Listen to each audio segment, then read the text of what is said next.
All right. No sound yet? Jeez. Hello. Make sure this is all the way in.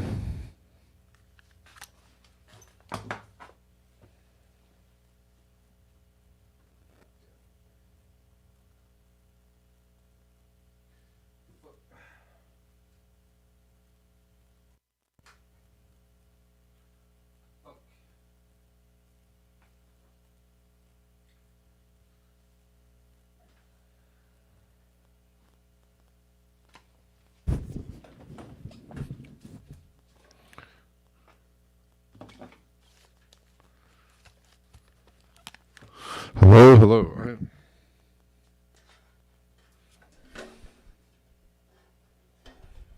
Can you all hear me? Okay, there we go. All right. Jeez. Just so you know, I'm working on a lot of projects right now, and I'm working on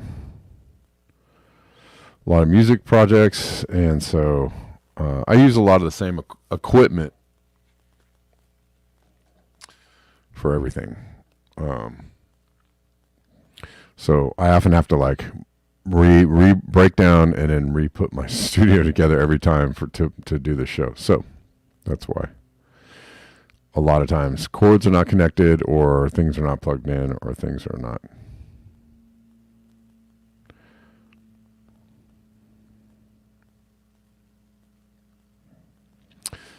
I have done that before. Delene, I have had to hand pollinate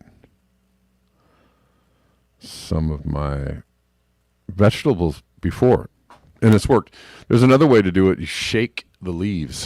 I don't know why. That works.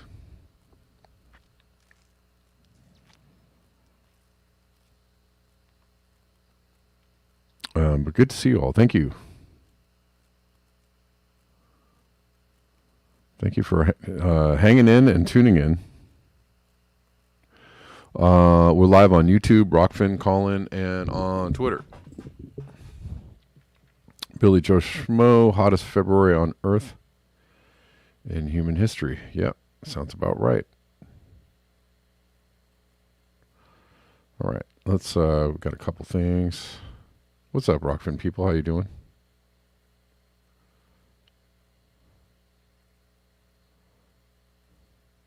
That's how I get out of bed in the morning, Denver, with the Fat Albert voice.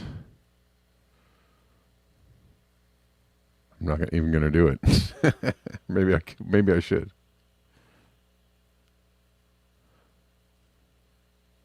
I don't know if I have enough coffee in me to do a Fat Albert voice. All right, thanks everybody for tuning in. I see some people on Twitter. Thanks for tuning in on Twitter. Thank you. Word.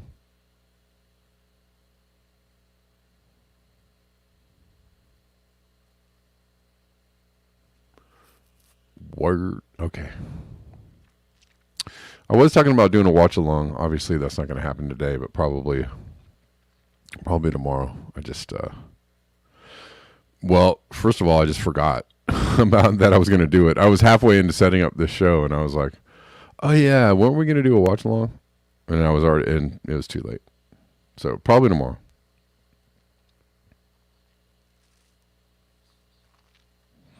$1.8. Is it 1.8C? Is that what you're saying, Max?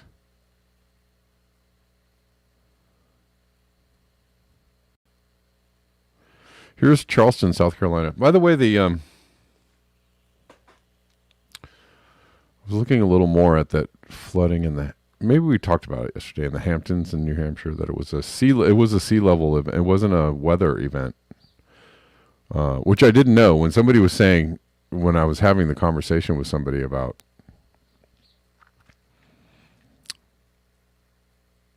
and you could be laughing at me right now because we could have just had this whole conversation yesterday during the show and I might not have even remembered, but I don't think so. This is Charleston, South Carolina, that did get a weather event. 3.63 inches of rain. 3.63 inches of rain on Saturday, shattering the one-day record of 1.43 with way over double.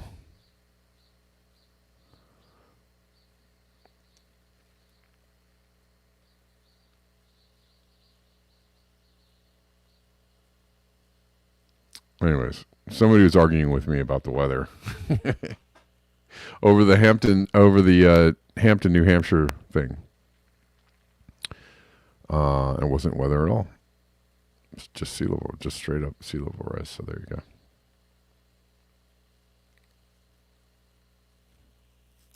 Did I have time to go back and clarify that for the person? Of course not.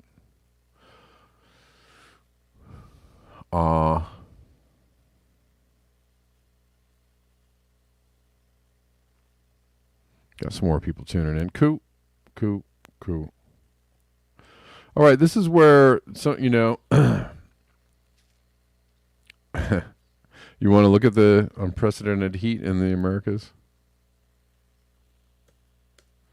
which could be adding to the extreme. I don't know. Could be me. Could just be adding to the extreme weather. Nobody knows. Thousands of records are being brutalized all over the Americas, from Mexico to Argentina. In nearly every single country, we are witnessing something never seen or even thought possible before. Updates in the next hours. These are what the anomalies are looking like.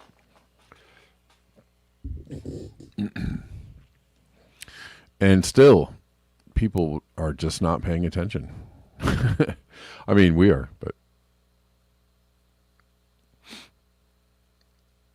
but there's a lot of people out there that are like, what?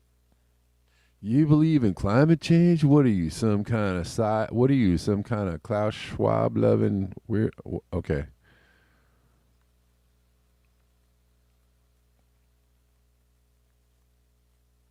Expand your mind. Expand it.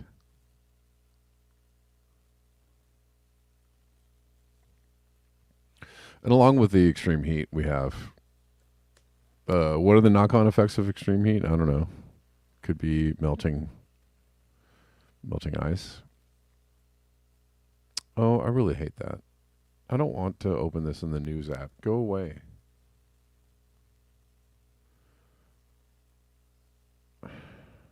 All right, now I got to go find this. Hold on.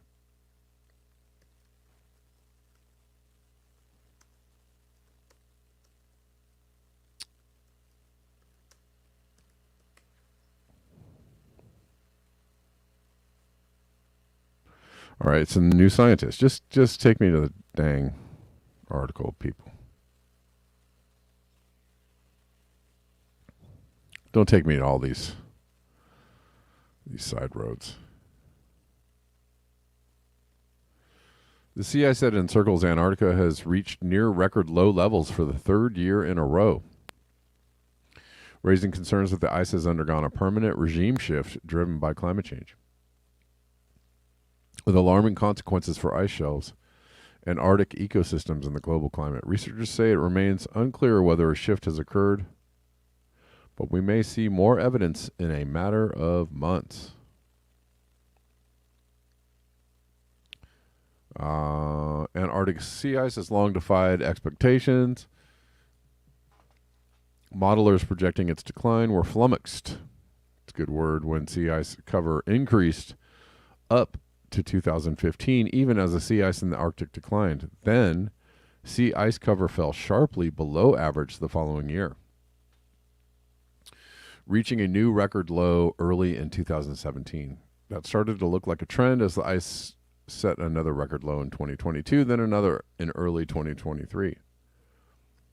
Researchers were shocked when the ice failed to recover during the Antarctic winter in the middle of last year, remaining so far below average that our statistical models didn't work anymore, said Edward Doddridge at the University of Tasmania in Australia. In 2024, sea ice cover has again shrunk to a near record low, reaching a minimum extent of just 1.99 million square miles on February 20th. The second lowest figure on record, according to the National Snow and Ice Data Center in the U.S. now. All eyes are on winter sea ice, says Doddridge. If 2024 is like last year, there's going to be a lot of evidence suggesting that Antarctic sea ice has changed, potentially irreversibly. However, whether the persistently low sea ice represents a permanent shift driven by climate change remains unclear. Well, let's make sure that it remains unclear. We're only at the hottest temperatures that the planet has experienced in, I don't know, a couple 100,000 years? And the temperature has changed. The rate of change is the quickest we have ever seen on the planet Earth. But let's not tie it to climate change. We don't know.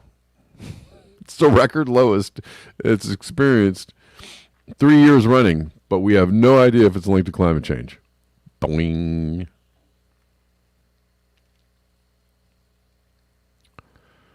So scientists are not helping with the whole skepticism thing. I know scientific skepticism is a thing that you're supposed to have, but at some point you have to realize we're in an emergency situation and treat it as such, and end the whole scientific skepticism thing and just go, well, it's kind of obvious. Or, here's the other thing, is that they're treating it like they're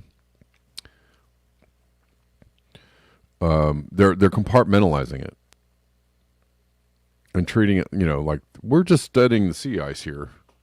We're not going to talk about the fact that it's 1.7. We've had 1.7 above baseline for the last 6 months. We're not even going to bring that into the conversation over here, this thing that's happening over here that looks obviously, jaw-droppingly insane.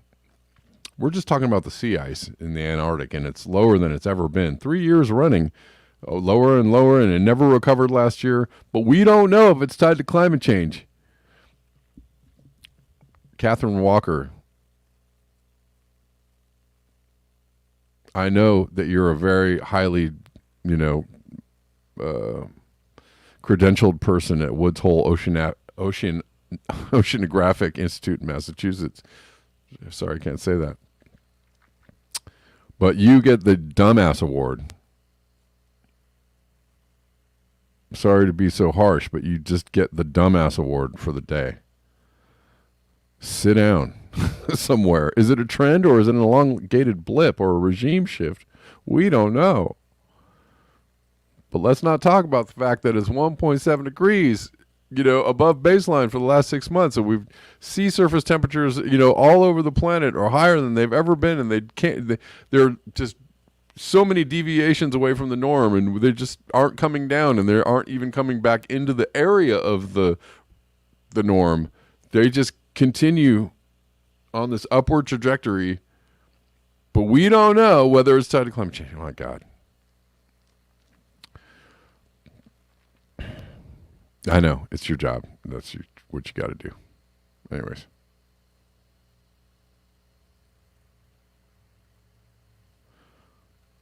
But I don't appreciate, I just don't appreciate it. I just don't appreciate the scientific skepticism at this point.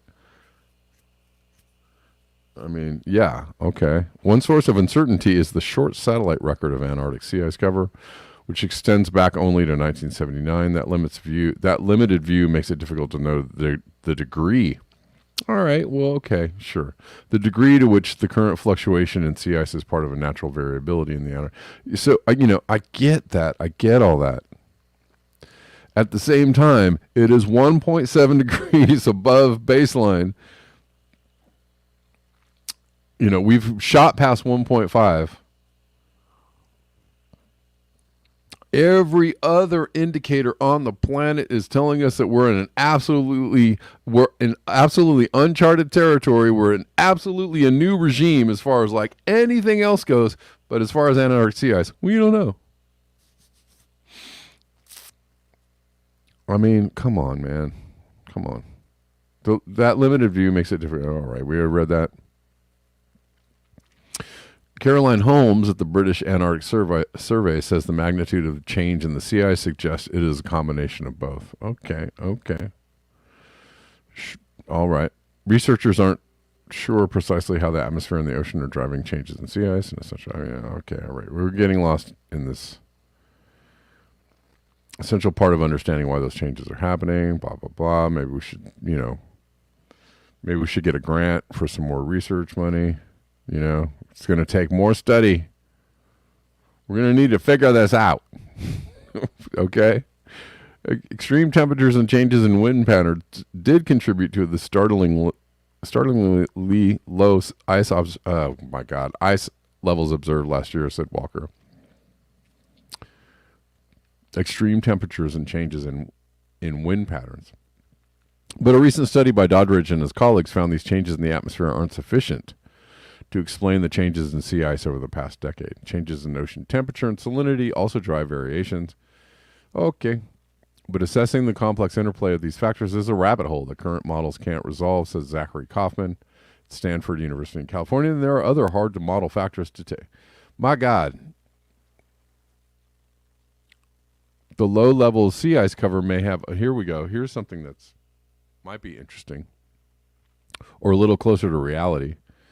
The low level of sea ice cover may have also led to a warming feedback, as open water absorbs radiation that would normally be reflected by ice. This heat memory may persist for as long as 3 years in the Southern Ocean, compounding heat each year. Joseph, I see you. I'm going to take your call in a second. According to results Doddridge presented at the American Geophysical Union Ocean Science meeting in Louisiana in February, where a possible regime shift was a key topic of discussion. Joseph, if you want to call in, man, I'll take your call. If the ice has shifted for good, the consequences could be significant for Antarctica and for the global climate. Locally, sea ice is an essential component.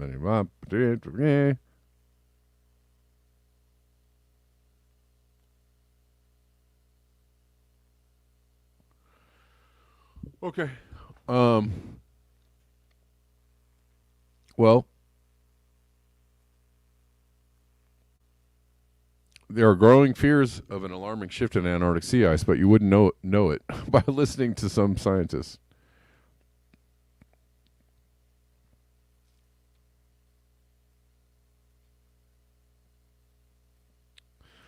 Tim Bob says the elongated blip is Catherine's spine. Okay. All right. Hold on. Joseph, what's up? How you doing? I got to plug this in. All right. How you doing, man? Are you there? I can't really hear you. Hello. Try and plug you in again. I can't hear you, man. I don't know what's going on.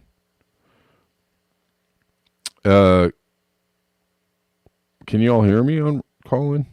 All right. Hey, Joseph, I'm going to remove you. Call back in, and we'll see if we can get you going again.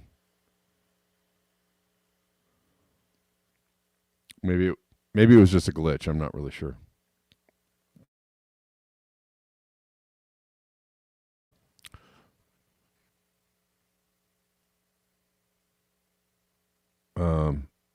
If you want to call back in, I'll try and we'll try and do it again. Growing up in the Truth says growing up in Sarasota, Florida, in the 60s, I remember ice in the watering troughs in the winter. Now, not even a frost.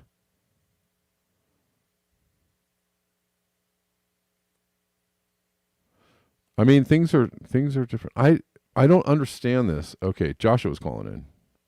What's up, Joshua? How you doing?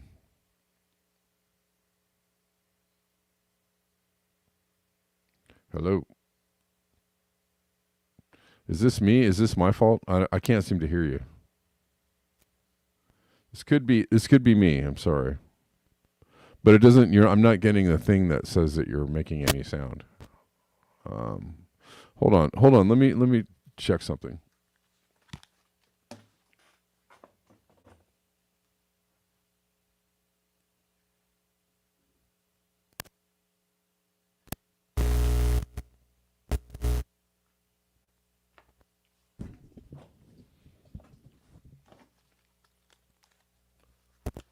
I can't hear you, Joshua. Hello. You know what? Okay, maybe calling. God dang it. Cut it out, yeah. Sorry about that.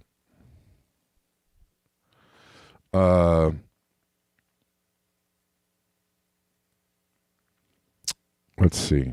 I was just playing with all the stuff, so that's why. Okay, you know what? Maybe Colin is frozen. I'm going to exit out of Colin. I'll reopen the app, and then we'll see if we can actually get some calls to work on Colin. Sorry about that, guys. I apologize. I don't know. Sometimes Colin can be glitchy. Okay, now I hear you. Oh, you can hear me now? Yeah. Okay, yeah, now I can hear you. Yeah. All right. Okay. Yeah, it's Colin. Yeah, I just wanted to let you know. Yeah, I just wanted to let you know we couldn't hear you. Oh, all right. Thanks. Is Joseph? Is that what you were trying to say too? You can type that in the chat if that's all you want to say. But all right. Thanks, Joshua. I appreciate it. Hey, no problem. All right. Peace. All right. So that's what it was, Joseph. If we want to call in again, try again. We can try again. Or if you're just trying to call and tell me that there was no sound, it's probably easier to just type it because I can see the no sound thing. All right. Got you again, Joseph. How you doing? Good morning, Kevin. What up, man? How are you?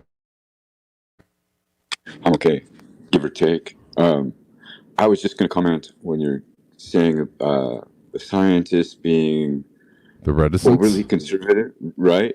So if I you know look they at have what to do it. I get a little. they don't though. They don't have to do it the way they're doing it. They're looking at the model and they're only considering the variables in the model, and then they can say, well, according to these temperatures, they have a list of unknowns, right?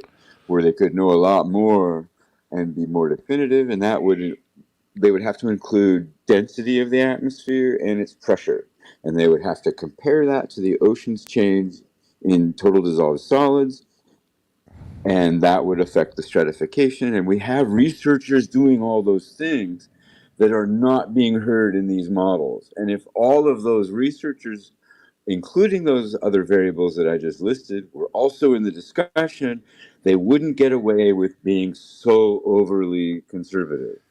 Yeah, it's that's the thing Not for scientific. right. I just that's the thing for me is that they're leaving on some levels. They're leaving out what what you said. They're leaving out some variables, some obvious. But they don't have to leave out. Right. There's these huge flashing.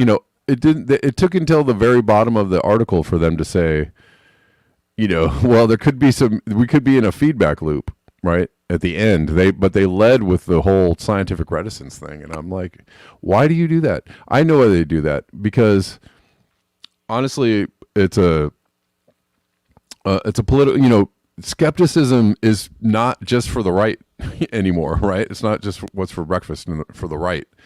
Skepticism has always been something that they push. They, meaning the people in charge, right? They want to tell you that climate change is real, but they don't want to tell you how bad it is, right? And that's the game that they're playing. The game they're playing is we don't know, and they also want to not alarm people too much, and they also don't want to be put into a position where they actually have to do something for real about it, right? There's no if you can create enough reticence or skepticism out there, then you get enough of a You're talking policy level, right? Yeah, it's policy, it's politics, it's policy. Yeah, that's not within their reach. They're reacting to their institutions that they're associated with and the boundaries that get put upon them. In other words, I don't even know if all of them are conscious or any of them are conscious of it, because each little research thing is tied to where the money comes from to do the research in the first place. And I can absolutely kind of see and hear these people talking when they say this stuff. I can see the kind of sheltered, the academic culture, or the sheltered academic culture type person that is like, well, we can't, you know what I mean? Just doing they just show up to work every day and they, take their readings, and they're just part of a cog in a machine of the studying of this particular subject that they're doing their job. And they're just scientific cogs in the machine. Institutionalized behavior. Yes. That's what society at writ large pretty much does in every aspect of its being, is institutionalize the groups to exactly what you just said. And specialize. That makes the machine run more efficiently for itself. Right. If you were allowed, and they allow, so they leave the macro kind of like big picture stuff to, to other people to do. But it's hard to get that, the macro big picture people are sounding more extreme by the day, right? They're the ones that are like, oh my God, if you put all this together, it looks insane. But all the scientific cogs are like, well, we don't know. I mean, this certainly looks alarming, but we don't know yet. More studies are needed. Just, like, we know. No. I know you just want to keep your job and you just want to go to work every day and look at, one little reading, every day and put it all together and put it into the model and go like, well, I've done my work. Bye-bye. Where are we going for dinner? I mean, I know that's what you want to do, but all right. Why are you even talking though? Why are we even taking, your pulse for that, in a sense. And there again, I think there's an element of fear if they're conscious of it. But overall, you have the kind of person that becomes successful in that position. And it's not going to be the real creative guy, although he's going to look creative. You know, any scientist creating his equipment to do tests and stuff has to be somewhat creative. But the creative thinking of putting it all together, all the complexity, Yeah. to whatever degree, that's not generally the voice you get to have in the administrative level of thinking. You know, it's just not how it works. Apparently, I'm learning that as I go in a shocking way too, just like you Yeah. observing here. Yeah. I mean, and I think it's now. I mean, I feel like it's all by design, right? They're not. You can see that in the way that the institution, you know, Michael Mann being the kind of the figurehead of the institutional climate change brain, which is like, well, climate change is pretty bad, but don't say it's too bad or you're crazy, right? Like, or if you're trying to tell people that it's really, really bad, then you're not helping, and you're, you know, and we don't need that help. We don't need you, and get out of here. And maybe I'll call you a QAnoner, you know. And it's like, which one is it? I'm confused, right? You put everybody in a place of like, well, I don't even want to, you know, I don't even want to engage with this subject because I'm super confused about it, you know. And that's by design. I think that's totally, completely by design, that they want this kind of, well, it's bad enough to allow the politicians to do whatever they want to do, right? To push forward with, you know, whatever technology they want to push forward with, or, you know, control the output of nitrogen from farmers, or, you know, whatever it is, whatever policy that they, you know, outlaw leaf blowers or whatever. They want you to think it's bad enough to allow the, you know, people in charge to do stuff like that, but they don't really want to give you they really, really don't want to give you like the whole complete picture of it, or what's actually happening. Because if they did that, then people would just be like, all right, we're done with you. It's, you know, time's up. We need to do something, you know, stat, and you're not helping, you're getting in the way. And like, you know, like if people en masse really knew what was going on, it would just, you know. So can I ask two questions to that? Well, one, has there ever been a civilization that's different than what you just said? And two, no. Right? No. And then two, then if one is the answer, if no is the answer to the first question, then two, is it inherently conscious and therefore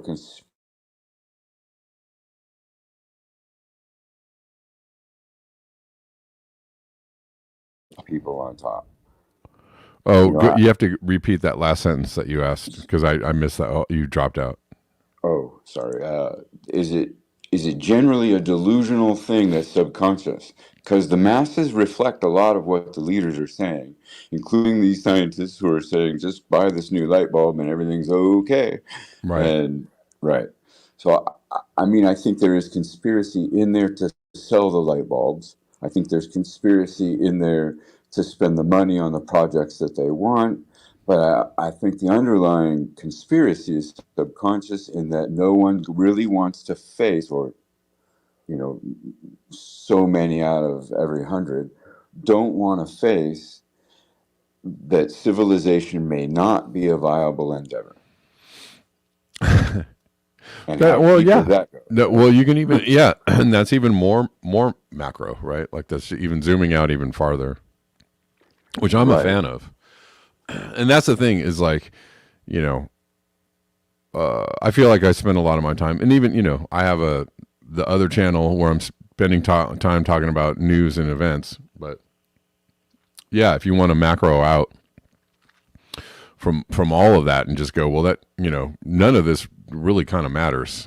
You know, I mean, the specifics of all of this, you know, might not really matter. You know, if we're asking that, we're concentrating on the wrong things. You know, we're focusing on you know, and if civilization is not viable, well, I don't know. Well, then what's the answer to that? Well, I mean, I have an answer, but it doesn't include every 8 billion in their families surviving, no matter how fervently they're participating in the answer. But that's kind of the point. Well, Uh, they're not going to. Nobody. Well, I think a lot of people know that that's true, but nobody wants to accept it. And there are a lot of people There you still go. stuck in the delusion, like, no, we got this, Team Human. Right. And if you Team put Human, humans, we're going to space and we're going to colonize planets and stuff. Team Human, like there's lots of people that are, fully invested in that kind of stuff. But, if you really, I don't if you have an want answer to, if for you that. want to macro out and look at history and look at where we are now, it takes about 5 seconds to realize, like, yeah, that's not going to work. Like, nope. Right. Super Right. delusional. I mean, Right. North Africa was a rich forest before Roman and Egyptian times, right? And look what they did. Hmm. Hardly anyone. I've been in arguments with people in college that's not true. It's always been a desert, and no. Well, look at the Fertile Crescent that is now a desert. Right. I mean, the birthplace of civilization used to be a very green, lush, agricultural. That's where agriculture started, and now it's a desert, and it's a desert because they made it so. Yes. That's a human. That's not just the Earth doing Earth things and the sun doing sun things. No, that's humans having a human-sized impact on the planet. And you can go on down the road of how many times that's happened. It's happening in the Amazon right now. And in the U.S., we're Yeah. really good at it here. Yeah. And when it's noticeable, you cover pavement and put up a shopping mall. Yeah. Yeah. I know. I was just yesterday at the park with with my daughter, and we're kind of like up against these mountains here. But it's like, well, everywhere you go in Southern California, there's mountains. So there's hills and mountains and that have been not developed. But everywhere you go, on all of those not developed mountains, they're like building roads farther up the mountain, and they're building homes farther up right. There's a new development going up even farther up the mountain. They just keep on trying to, like, how far can we extend this? But anyways, we were kind of at the park, but the park is like, there's lots of trees and beautiful kind of scenery, but I mean, there's just pavement and cars and cement everywhere. I'm just like, that's all I could see. I was trying to look at the trees, and I was like, man, these are some beautiful old trees up here, but there sure is a lot of cement, a lot of cars, and everything that we're, I don't know. It's just, and we're just unconscious. Basically, we're just a sprawling heating element that keeps on growing in thickness. You dropped out there a little bit, but Did that cut out? yeah, it's all good. I was just saying, humanity's civilization is like a giant sprawling growing, Yeah. etc. Yep. Yeah. Hey man, thanks for calling in. I'm actually gonna Thank you. check out a little bit early today from the show. Thanks, Joseph. This is the Amazon, the last 6 months. Just a couple of fires. This is a little bit, you would think that, like, oh, there's so much fire that there's no more there's no more continent left. So it might be just, I understand this is a representation, but it is warm. It is hot in the Amazon. All right. Last thing I wanted to say, last little story I want to say, but this is where, again, the worlds of politics and climate change is a political issue, right?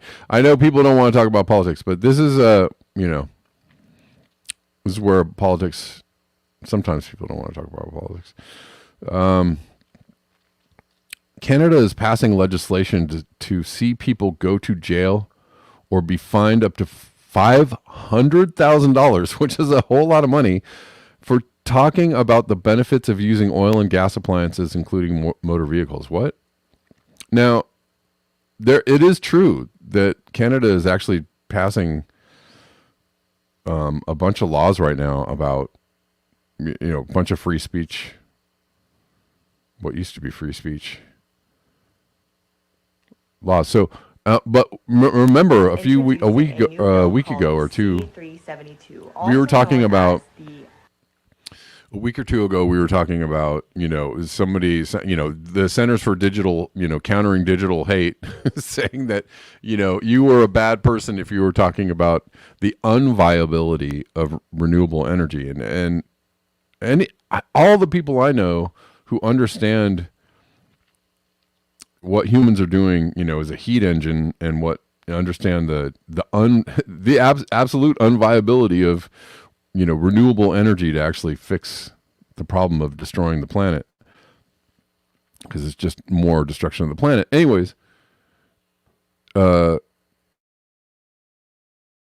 the left and the right, it doesn't really matter what side of the political aisle you're on. But the point I was trying to make is, I rejected that whole article just on the basis of the fact that it's coming from an entity that is engaged and interested in just trying to stifle your ability to speak or have debates or even, talk about what's going on or question what's going on. And I'm really against that. I'm super against that. And I'm very much against this.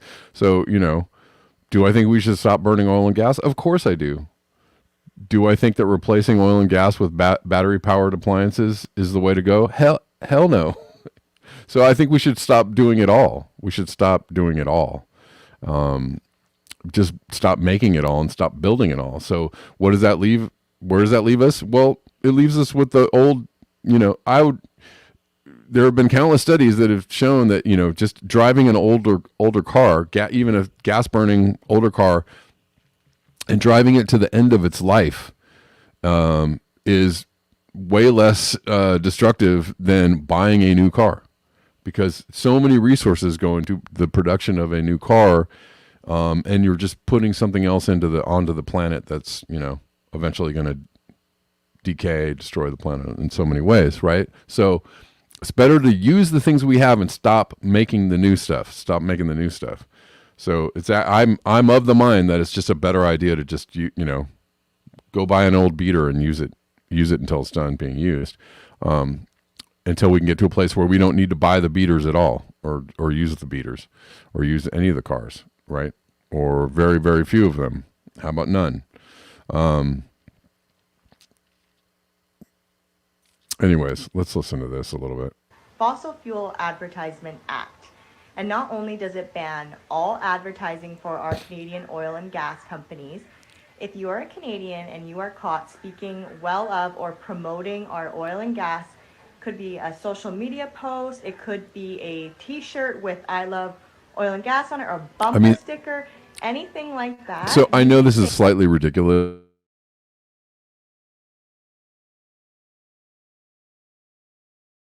I'm sorry to be so mean, but I mean, you got to be straight up stupid to be, we'll just keep on, I don't know. I don't think we should drive, we should be lessening our destruction of the planet. We should be, lowering our energy consumption, period. Right. It's, so there's this big fight about like, oh no, they're trying to give us the electric vehicles and those are stupid. We need oil. No, we don't need any of it. It's just ridiculous. So I don't know. I'm not trying to say like, come on, oil and gas. That's not what I'm trying to say. Face up to 2 years in jail and a $500,000 fine. We all know that climate change is one of the biggest hoaxes. All right. Well, we don't need to watch any more of that. I know where this is coming from. But anyways, people are really confused here. People are really confused, and it's unfortunate. It's really unfortunate. This is, you know, this as we careen down the slip and slide of, you know, everything falling apart. People are just going to get dumber and dumber, and so this video was a little bit dumber and dumber. But let's see if we can actually just find the legislation so we don't have to listen to this person. Hold on.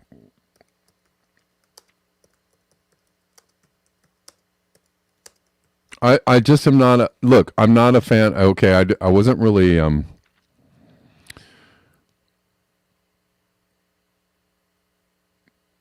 I'm not a fan of what she had to say, but I'm a fan of her right to say it. So that's all I'm trying to say.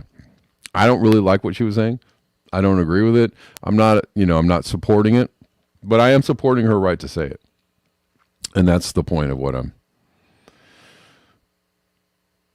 trying to say. But it's true. NDP calls for a ban on misleading, deceptive fossil fuel ads.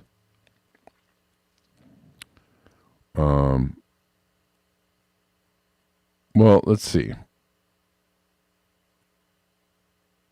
I'm against banning some ads. I'm not against. I'm for. I'm not against banning. I'm against banning speech, but I am for banning like misleading ads. Hell yeah. You shouldn't be able to do that.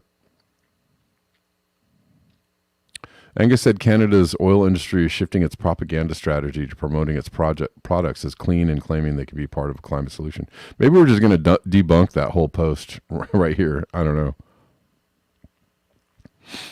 Because I'm for that. However,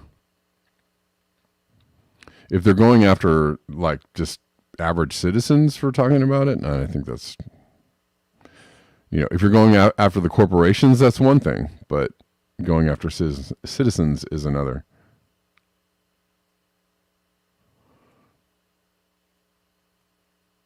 I mean, this is just talking about advertising bans.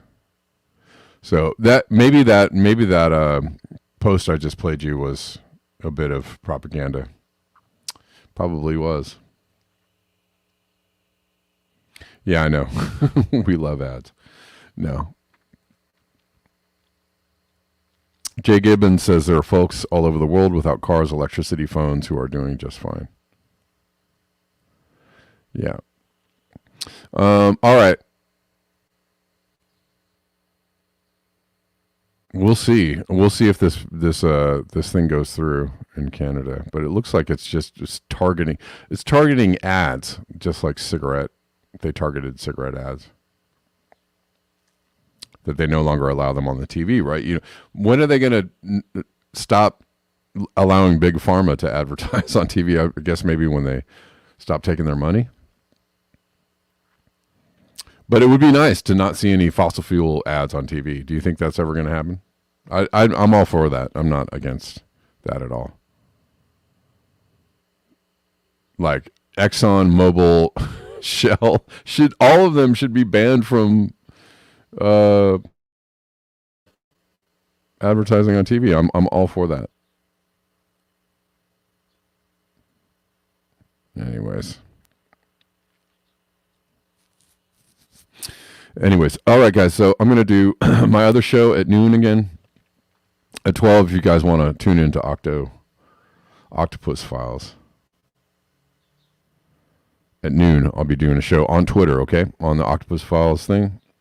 And also on Callin. I have a Octopus Files account on Callin, so if you want to listen there, you can. All right. Thanks, y'all. By the way, yes, on Callin, Osama.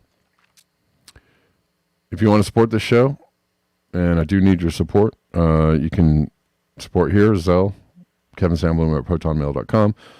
PayPal me at paypal.me at /Kevin Sandblum, Venmo at Kevin Sandblum, Cash App, Red Llama Music, buymeacoffee.com /BlackBearNews. And I'll see you a little bit later. Thanks, y'all.